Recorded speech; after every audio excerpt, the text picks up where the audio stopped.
Hey guys, welcome back to my channel. Welcome to my channel. If you're new, make sure you like, subscribe, and hit that notification bell. Oh, and if you're not new, make sure you like, subscribe, and hit that notification bell. And today, we are going to be watching 3 very scary true New Year Eve stories animated by Horror Source Park. I say I subscribed. Why they unsubscribed me? Anyways, so yeah, Happy New Year's, everybody. I know this is a little late. Like I said, I'm so sorry for not posting on Wednesday, Thursday. This is my 3rd video of today. After this, I'm gonna only have to post one more video aka the one for Friday. So, yeah, let's get straight into this video.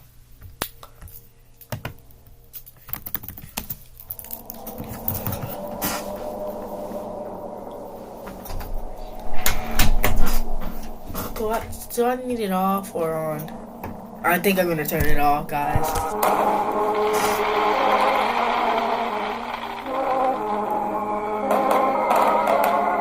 There we go. New Year's Eve Horror Story 1, narrated by Summer Red's additional was the Omti Princess. I don't know how to say that. I'm sorry if I got that wrong. This happened in the early 2000s when I was a little girl. Leading up to New Year's Eve, my parents had just bought a brand new computer and kept it in the living room where I was only allowed to use it under their supervision. Of course, that didn't stop me. Whenever I wanted to play games or surf the internet without my parents breathing down my neck, I would sneak out of my bedroom after they fell asleep. At night, I could do whatever I wanted, but the one thing I did most was chat with this girl named Christine who I became friends with online. Over time, we became Okay. Maybe a nickname for her would be Chrissy. Chrissy, what? My bad. Alright, let's close, talking almost every night until we called each other best friends. I opened up about how strict my parents were, while she talked about her parents didn't seem to pay any attention to her at all. We discussed a meeting in person many times, but we discovered that we lived nearly 50 miles apart, 50? Which was an impossible distance for either of us to cover at that age. Then, one day, close to New Year's Eve, Christine broke some incredible news. She said her older brother had just gotten his license and could drive.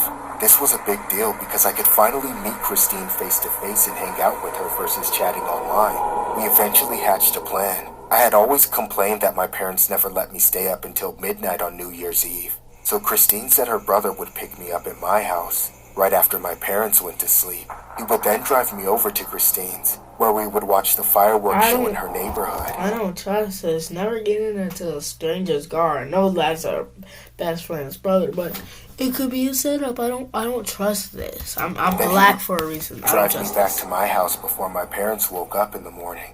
I was excited as hell and felt like a rebel for once. I was tired of obeying such strict rules all the time and being told what I could and couldn't do.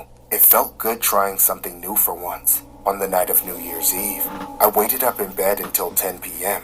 My parents always fell asleep before then. Soon after, I looked out my window and saw the car parked on the street just past my driveway.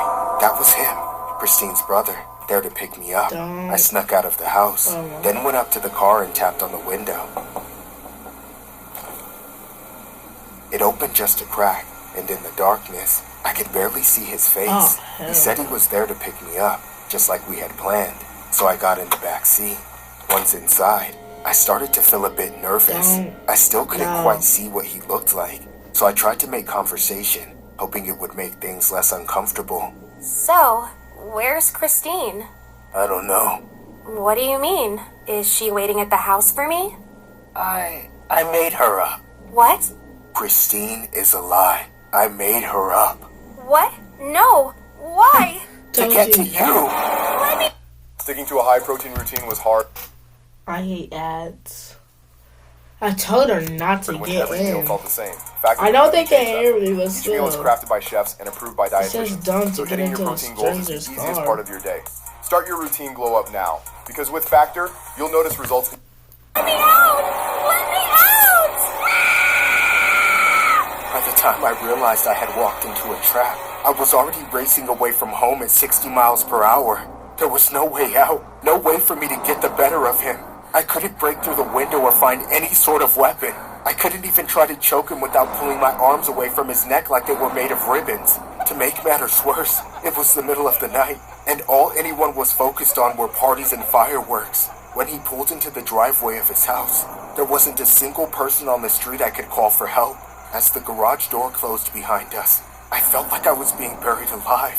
The next thing I knew, he was dragging me out of the car as I kicked and screamed, fighting for my life. He took me into his basement where he tied me up and shackled me to the wall of his dungeon. I was too innocent to know what was about to happen to me, but I was sure it was going to be worse than anything I could possibly imagine. 7, 6, 5, 3, 1. Happy New Year! Crazy. Oh, my dear sweet wife, don't cry. It's Why? time for the real fireworks. Oh my. Told you not to get into the strange cars, you goofball. Goofy. He's a goof. Left that dungeon. She's a Not goofy as the same goober. person I was when I was forced into it anyway. For days, that monster held me captive and kept me in misery, torturing me, destroying me, and taking videos of it all for the internet. It took Crazy. nearly a week for the authorities to catch up and rescue me. week? But by then, there was little left of me to free. Allegedly, the police had gotten an anonymous tip from one of his online viewers, which led them to my rescue. My entire life since then has been a slow, agonizing crawl back to a semblance of normalcy. Every New Year's Eve, it feels like I'm right back where I started. On New Year's Day of Your fault. 2002, a young female named Alicia Kozakevich disappeared from her suburban Pennsylvania home following a family dinner. Suspicions that Alicia may have been lured by someone she had met while chatting on the internet proved to be true. For 4 days, Alicia had been tortured while she was held captive in the basement by a 38-year-old computer programmer who she met in an online chat room months earlier. The horrific images of Alicia's torment in captivity were posted on the internet by her abductor. Authorities were Told able you to not to track get Alicia in. from an anonymous tip from one of her abductor's online acquaintances to a townhouse in Virginia where they found her chained to the floor with a locked collar around her neck in what Alicia describes as a dungeon. Allegedly, Alicia originally developed a close online relationship with Christine, whom she believed was a 14-year-old girl with long red hair. Alicia later learned that Christine was a 42-year-old man, but in the online world where identity is often ambiguous, Alicia remained friends with Christine. Eventually, Christine introduced Alicia to the man who would later become her abductor. Alicia's abductor is presently serving out a 20-year prison sentence. Told you not to get in, man. Story 2.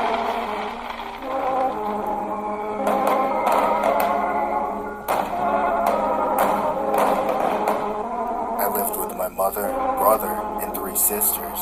Unfortunately, our father has been gone for many years. My brother, being the oldest child and only son, believes this makes him the man of the household. But he's anything but that. He's just a piece of shit. He just bullies all of us, including my mom. When my dad was around, we could at least rely on him to keep us safe. But ever since he left, my brother took control of everything. He easily overpowers us by force whenever he wants. Our only advantage is that we outnumber him, but that doesn't mean he isn't able to single us out when he gets the chance. Recently, however, my mom wanted us to do something as a family for New Year's Eve, so she booked us a hotel room.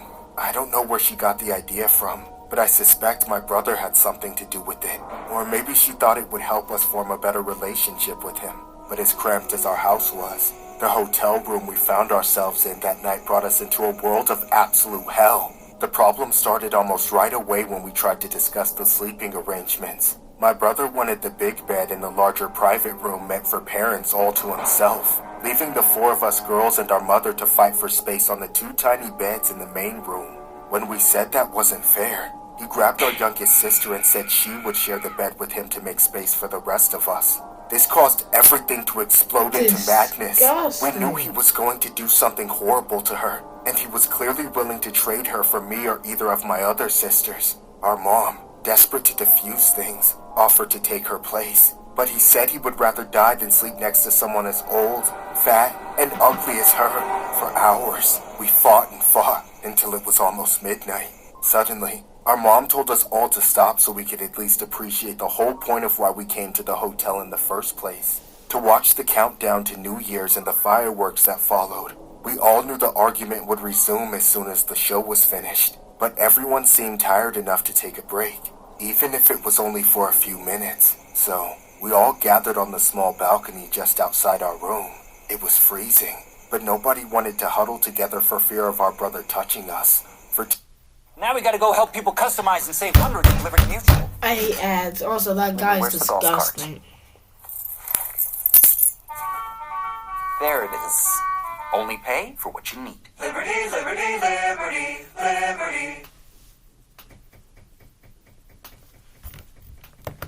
For 10 unbearably awkward seconds, we counted down as one family. Then the fireworks started, enough to keep us distracted for just a moment. Sadly, my brother tried to use the fireworks as a diversion. While he thought nobody was looking, he put his hand over my little sister's mouth and tried to pull her back inside the hotel. He managed to close the door on us, almost locking us out. But my older sister noticed at the last second and grabbed the door to keep it from locking. Then my mom joined her and they ripped the door open.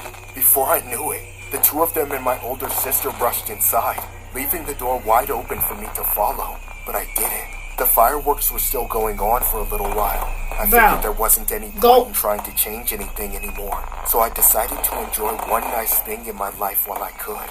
Just when I thought I had a moment to myself, all hell broke loose. I looked back inside moments later and saw my brother with a knife. He charged after my sisters, but my mother jumped in the way to protect them. He then stabbed her without even flinching. When he was done with her, he didn't hesitate to finish what he started. It didn't matter if they ran or fought back. He caught them and was trying to take them all out, stabbing and slicing them one by one. I had to get away, but there was only one way out, down. I climbed over the railing of the balcony and started to make my way to the lower level, but by then, I had already waited too long.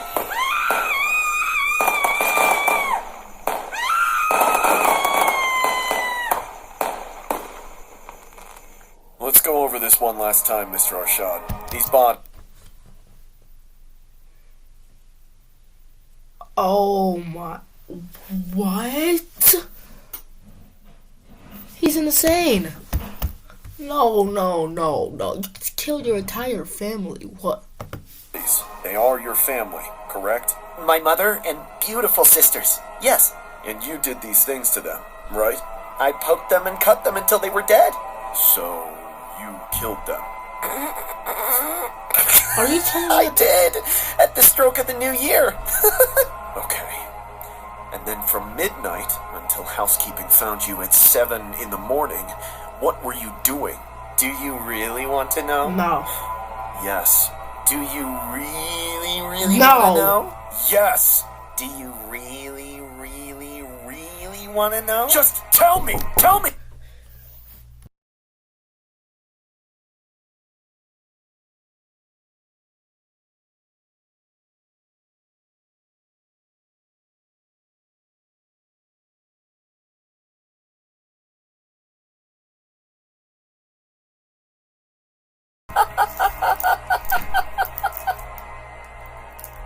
A 24-year-old man has been arrested after the bodies of his mother and No, rewind, bro. Bonding time. The holidays, isn't it? We finally had some family bonding time. arrested on Wednesday after the bodies of his mother and 4 sisters were found inside a hotel room on Wednesday, January 1st. Mohammed Arshad was detained after he reportedly admitted to taking out his family amid a New Year's Eve dispute. It was mentioned that Arshad allegedly served his family food and drinks containing an unspecified drug before he took them out with a knife.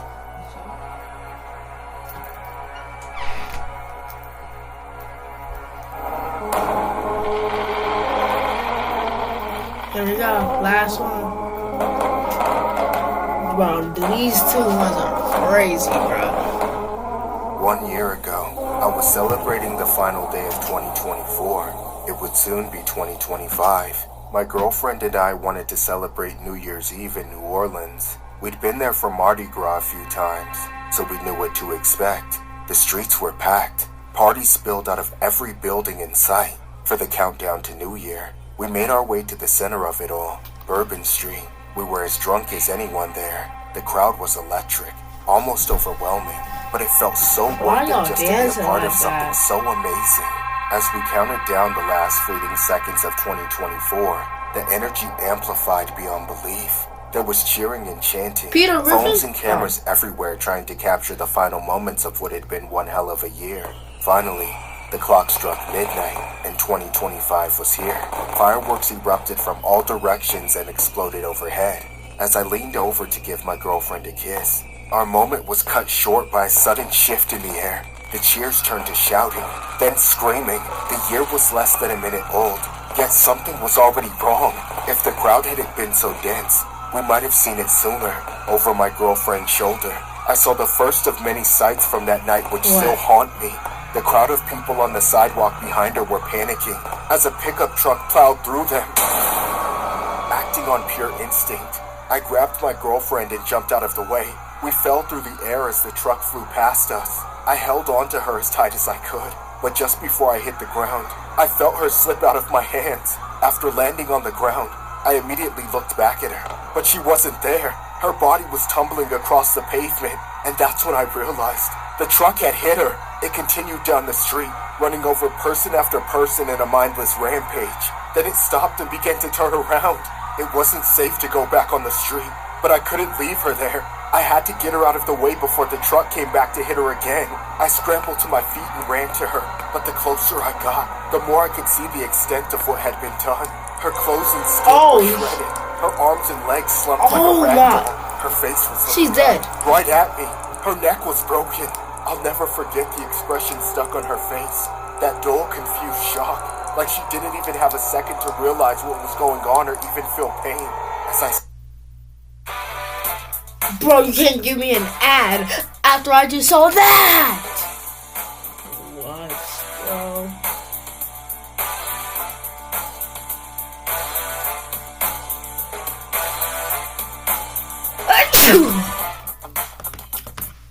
As I stared down at her, Thank watching the God. color of life still draining from her skin, I wanted to collapse, break down, scream in agony, but it had to wait. Not far away, I heard the truck revving and screeching, barreling towards me all over again. I panicked and ducked into the first alleyway I saw, just seconds before that monster blew past. That time, I caught a glimpse of the man behind the wheel. There was unbridled rage in his eyes, but not quite insanity, just pure evil. He knew exactly what he was doing, and he was never going to stop until all of us were dead. Cowering in that alleyway, my mind grappled with reality. It had all gone to shit so suddenly. I was bearing witness, trapped and powerless as that monster circled back and forth, murdering innocents with every pass, grinding the remains of his dead Why are y'all victims still into running in the asphalt road? again and again. Eventually, it had to come to an end. The cops finally surrounded the truck, yet the psycho wouldn't quit. I watched as he stepped out and opened fire on the police without a moment's hesitation. He wounded a couple of them, but within a few seconds, they took him out. The instant he hit the dirt, I felt a wave of compulsion. I ran out into the street and right to my girlfriend. I wanted to be with her even though I knew she was gone. Looking back though, seeing her again after she had been run over so many more times was probably a mistake. In the aftermath, I was inconsolable, convinced it should have been me that died, not her. I should have just shoved her out of the way instead of trying to save myself too. I had to explain to her family the way she died, expecting to be torn to pieces for failing her. However, those who could manage to speak told me it wasn't my fault. There was only one man responsible, the man driving the truck. His name was Shamsuddin Jabbar. The police found a terrorist flag in his truck, as well as several videos he posted just before the attack. In them, he pled his allegiance to that evil cause, plainly stating what he planned to do. In the end, over a dozen people were killed that night, and many more suffered life-altering injuries. The funeral for my girlfriend was held a week later. Today, as New Year's Eve approaches once more, these memories have resurfaced. as crystal clear and painful as the day they were carved into me. If it is even possible to celebrate New Year's Eve at this point, I will be doing it alone.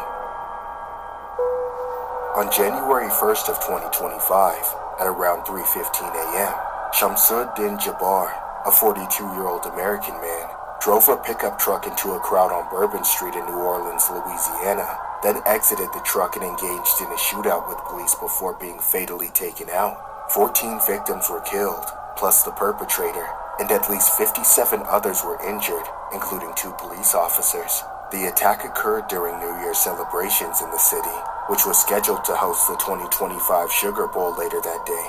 The assailant, Shamsuddin Jabbar, was an American-born resident of Houston, Texas. An ISIS flag was found in the truck. It was stated that Jabbar had been inspired by ISIS. Jabbar had allegedly posted videos pledging his allegiance to ISIS in the hours before the attack.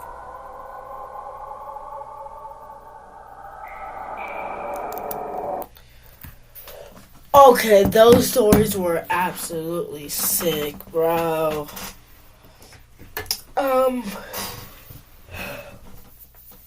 Hope you liked this video. If you did, make sure you like, subscribe, and hit that notification bell. And I'll see you guys in the next video.